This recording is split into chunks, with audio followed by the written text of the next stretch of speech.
Find the arc length of the helix, 3 sine t, 3 cosine t, and 2t.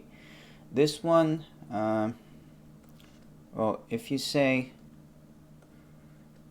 this is x, that's y, and that's z, if you plug in 0, you get 0, 3, 0. So here's the point 3. This point is 3. And then as t goes up, this will rotate counterclockwise, and actually clockwise. It will rotate clockwise, and it's going to go up. Right? It's going to rotate like that, going upwards.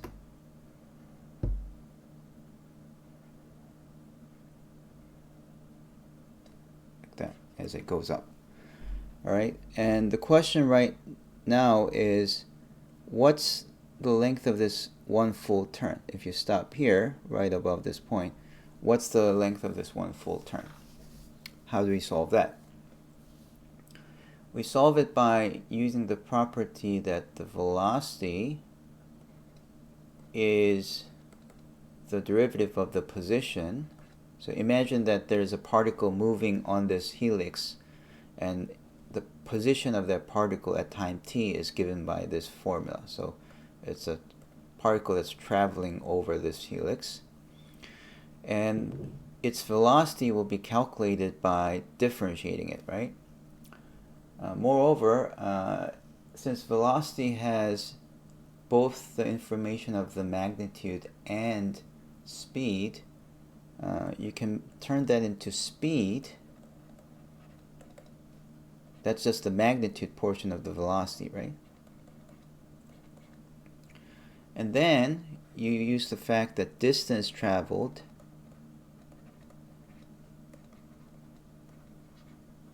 to find how much distance the particle covered would be calculated by integrating the speed. So that would be the formula, okay? And since t goes from 0 to 2 pi, we would use 0 to 2 pi. Alright, so let's start calculating. Vt would be r prime t, which is 3 cosine t, negative 3 sine t, 2t differentiates to 2. Okay, so all I did was I took these functions and differentiated by t. And then I need to calculate the norm of it to get the speed. So square root 3 cosine t squared, negative 3 sine t squared, plus 2 squared. And that gives me 9 cosine squared t, 9 sine squared of t, plus 4.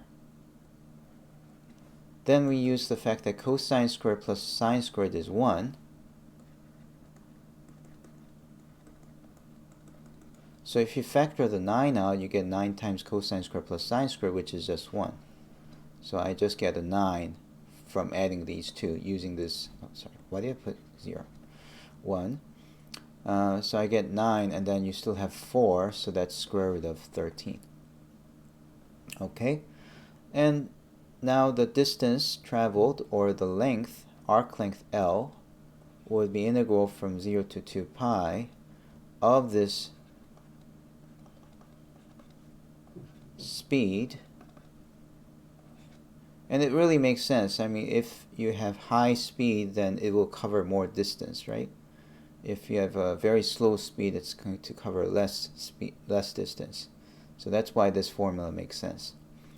Okay, so from 0 to 2 pi of square root of 13. So it turns out that this helix, the particle that moves on this helix, has a constant speed motion. It's not constant velocity because the direction is constantly changing, but the speed itself is constant, meaning that the rate at which it covers the distance is constant. So we just have to integrate this constant function over 0 to 2 pi. The antiderivative of square root of 13 would be square root of 13 times t, and you have to plug in 2 pi and 0 there. So it's square root of 13 times 2 pi minus 0, which means 2 pi radical 13 will be our answer.